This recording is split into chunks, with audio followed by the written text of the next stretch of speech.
Yeah, welcome back. That was a topic, the special ones by Pastor Adeboye, the General Overseer of the Redeemed Christian Church of God worldwide.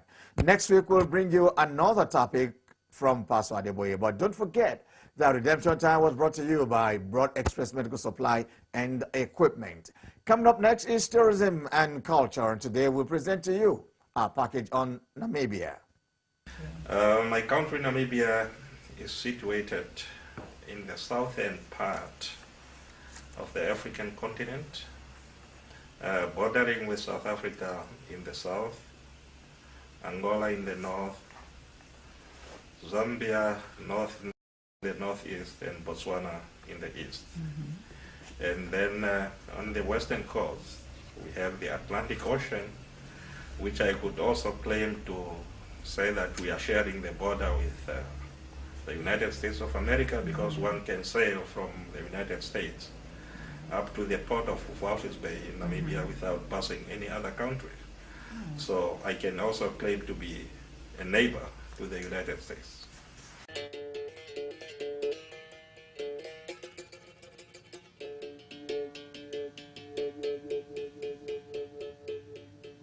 Every morning at dawn, when the sun rises over the dunes of the Namib, the desert turns into a unique scenery of shapes and colours.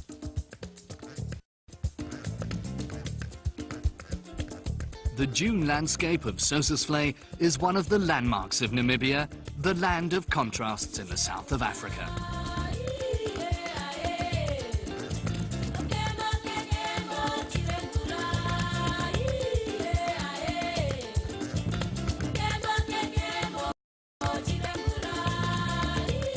Namibia holds common borders with Angola, Zambia, Botswana, and with the Republic of South Africa. 1.8 million people live here.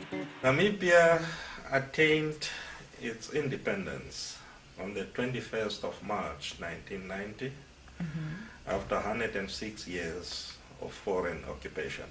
So we were occupied first by Germany from 1884 to until the beginning of the First World War. And then after that, we handed over to South Africa. And then South Africa, of course, did not honor the agreement which was reached between the League of Nations and South Africa. And as a result, South Africa extended its illegal occupation in Namibia, which led to the armed liberation struggle, which was waged by a SWAPO of Namibia, and finally a ceasefire was signed in 1989, and the first ever democratic elections were held in my country in November 1989 under the supervision of the United Nations Transitional Assistance Group. So this was the elections which ushered in the current government, which was democratically elected by the Namibian people, and the current ruling party, SWAPO of Namibia, has since then been in power. So we are talking of a country which is only now 18 years as a sovereign nation.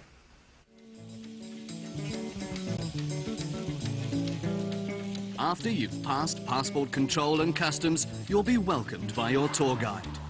During the drive to your hotel, you'll receive information regarding the country and your holiday. The hotels in Windhoek know what their guests are expecting. The rooms are generously equipped. You might want to take a little rest before leaving the hotel for a first visit to the city centre of Windhoek in the afternoon. Independence Avenue is the main shopping street and the vibrating centre of the Namibian capital. With Namibia sharing a border with South Africa, how did the period of apartheid impact your country and its people? Yes, the apartheid regime has adversely affected my country. First, there was really no interest in the then South African government to develop the infrastructure in my country, leave alone the education. So That is the main problem we are facing till now as a result of the system which was prevailing in Namibia. The system on education was based on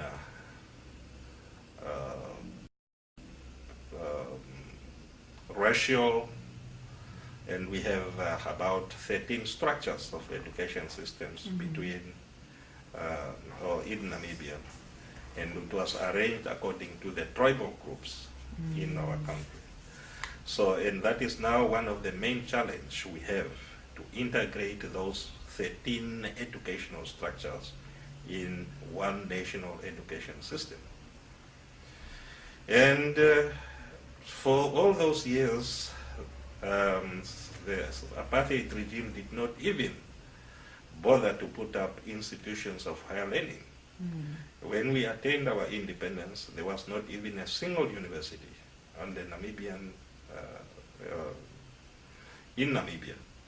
So the 2 universities we have now were set up by the current government, and as a result, of course, we have that deficit of human resources. The so-called Tintin Palace is the seat of the Namibian National Assembly and was built in 1913, like the Christuskirche and the less-known Roman Catholic Church. The Alte Feste, the Old Fort, is the actual seat of the Namibian State Museum. The fort was constructed in 1890 by the German Schutztruppe. The fort represents the foundation stone of modern Windhoek, with its historic buildings, modern apartment houses and office buildings. The Supreme Court, recently built, is part of the modern image of Windhoek.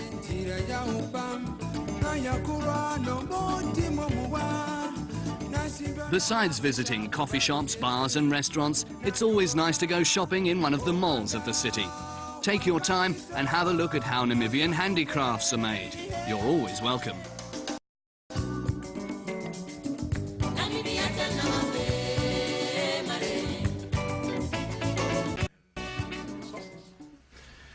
We are quite a very rich country. We have all the necessary resources available, but still we have people living in poverty as a result of lack of education and training. So, and the current government has made it a priority that our priority number 1 will be to train and educate our people so that they could be in a position to run the affairs of the country, to exploit the resources of the country, and to add value to those resources, and to make sure that these resources now benefit the Namibian people. The monument of the cavalryman close to the Christuskirche is a great spot to watch the famous African sunsets. And if you like, don't hesitate to throw yourself into the multifaceted nightlife of Windhoek. One of the highlights on weekends is a visit to the warehouse, where you can attend the concerts of Namibian artists.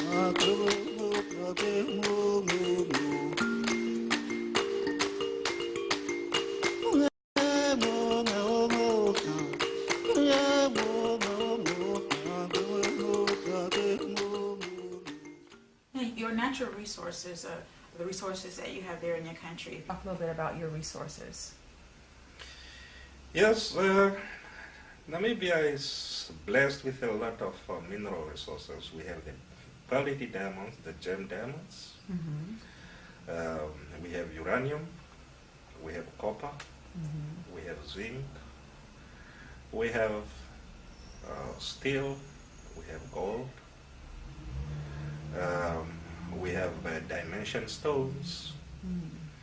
We are an agricultural country. We have produced a lot of beef, and of course we export most of our beef to the European Union.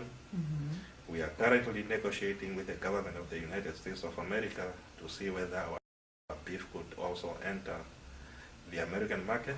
We have the best quality beef.